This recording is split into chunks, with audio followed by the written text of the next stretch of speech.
Ukraine seems to have stopped the Russian advance outside of Avdiivka. Not to brag, but it's exactly where I said they would. And more importantly, though, is Ukrainian high command actually very worried about their ability to hold the front in the face of diminishing Western aid? I'm Paul, U.S. Army combat veteran. Let's talk about it.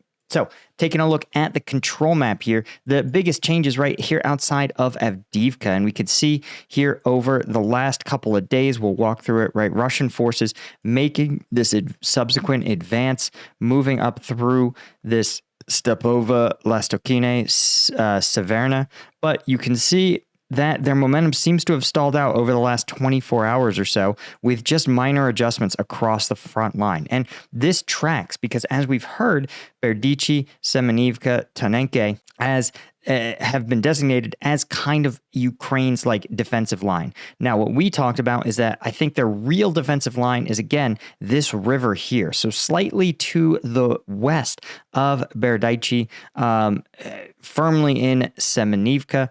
But you can see that the goal, I think, of the Ukrainian defenders here is to force Russia to conduct a river crossing under fire. River crossings under fire are very, very, very hard. And if you're going to want to stage a defensive effort, this is where you're going to want to do it. In contrast, if your forces, you don't want them to have to retreat across a river under fire. That's a really, really bad time, to say the least. So what I think you're going to see Ukraine do, you can see a little bit them already trying to execute on it. They're holding this hilltop, I suspect, right? Forcing the Russians to sit here around Orlivka.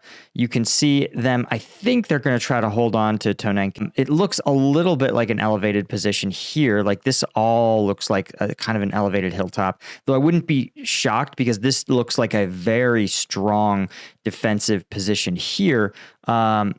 Where they can really exploit this river and lakes.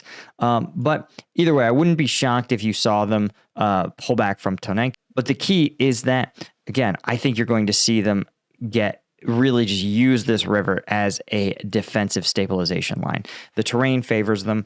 And frankly, that's kind of what we've seen now, right? With only minor adjustments in the last 24 hours to the combat zone here. And when we look over at the combat map, you can see that Russia appears to have finally figured out what we've been saying for 2 years, which is that they need to actually focus their offensive efforts. And you can see here that they've had really limited offensive actions now along this Kreminna-Kupiansk axis. This is somewhere where Russia has actually been staging a pretty robust offensive action, but it hasn't achieved any meaningful breakthroughs. And the Russian generals sobered up long enough to realize that they shouldn't continue to throw troops into an ineffective offensive when they have one that is actually making gains. Again, as we talked about, I'm not convinced these are like really substantive gains, but they are definitely pushing hard in around Avdiivka here, but they're also trying to stretch this south all the way to Donetsk, where they've seen much fewer gains in and around Marinka. But you get the sense, right, that this is probably part of a flanking effort. As we talked about, Russia sees the same maps that we do, and they've probably realized that the Ukrainians are planning a defensive stand here along this Berdychi, Tonenke, Semenivka, or Orlivka line. And so they're probably trying to put a lot of pressure on the Ukrainian flank here in Marinka.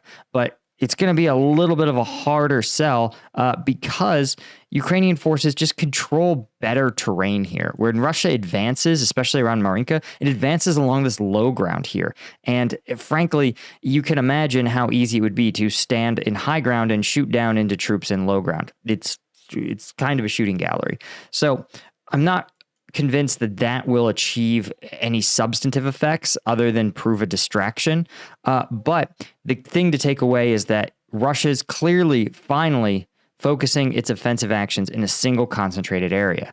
The catch is that when you do this, as Ukraine saw in its counteroffensive, Ukraine gets to concentrate its troops in the same area, right? So while the Russian armed forces are concentrated around Avdiivka, Ukrainian armed forces are doing the same concentrations. They're going to keep reinforcing that line. And frankly, the terrain just favors Ukraine in this instance. They were able to withdraw from Avdiivka in relatively good order, preserving most of their gear.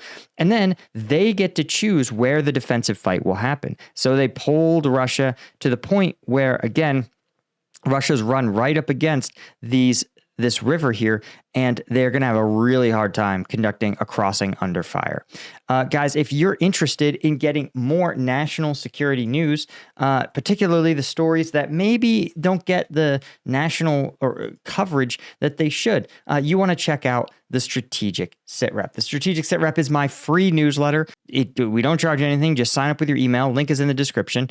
And it drops every other week or so, but it covers major news stories that are relevant to the geopolitical landscape, but might not get the coverage because they're not clickbait. People aren't that interested. But if you care about the international situation and understanding what's really going on, you want to sign up. So, for example, the lead story here, Azerbaijani president, right, won a totally fraudulent election. Functionally, it means that Azerbaijan is a dictatorship, right? And very relevant because Azerbaijan actually overran and reoccupied the region of Nagorno-Karabakh. So you're seeing a Caucasus country that appears to be increasingly looking like a militant dictatorship. So check us out, strategicsitrep.com.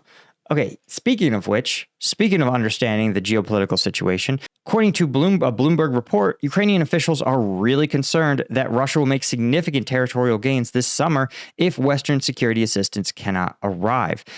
Ukrainian internal assessments that were leaked to the outlet said that Russian advances along the front line could gain actual momentum in summer 2024 unless Ukrainian partners can get artillery ammunition. Right now, Ukrainians appear to be being outshot by something like 5 or 10 to 1. And that Ukrainian forces expect Russian leadership to decide to either continue to focus on these gradual tactical advances or try to stage a larger breakthrough in summer 2024, depending on the results of these offensives. Now, remember, there is the successful offensive in Avdiivka, but there's an unsuccessful offensive that seems to be going on in the Crimea-Lyman axis. So Russian forces, it's kind of been a mixed bag. And if you've seen some of the other videos, you know that Crimea is just a different beast. Because it's so forested, a lot of Russia's advantage in armor just isn't there. And so it becomes more of a small unit fight. And that sort of mitigates both sides' artillery advantage. That said, right, Ukrainian intelligence also assesses, of course, that Russia still holds on to its major goal of seizing major Ukrainian cities like Kiev and Odessa. Putin, of course, coming up with all kinds of weird justifications for it, but ultimately, Russia just wants to control more stuff. And you know, if the West can't get itself together, then Russia will manage to reestablish itself as an imperial power. And in fact, according to one report from the Wall Street Journal, Kiev is so desperate to try to keep its artillery guns firing that they've begun to create Franken guns. These are artillery guns using parts scavenged together from up to 20 different damaged howitzers donated by friendly forces. So this is pretty common, right? Pulling parts out of one weapon to get another one to function, but cobbling together basically an entire new weapon system from 3 or more is a really, really difficult challenge, and also kind of a sign that the logistical flow of parts really has really dried up. According to one engineer, he said, a Ukrainian engineer, he said, quote, "I'm always worried about spares, but I have to find solutions." He says, and Ukraine is actually starting to make its own spare parts for Western equipment and is cannibalizing other weapons for vital components. Of course, some foreign arms companies plan to start conducting repairs in Ukraine to reduce the cost of travel, but it's a really, really tough environment to try to be in when it's just easier to have the right spare parts on hand. Anyway, guys, that's all I had for today. Of course, a huge thank you to the members of combatvetnews.com. Be sure to hit subscribe, tell the YouTube algorithm that I make good content. Also, throw us a like, and I'll see you guys in the next one. Cheers.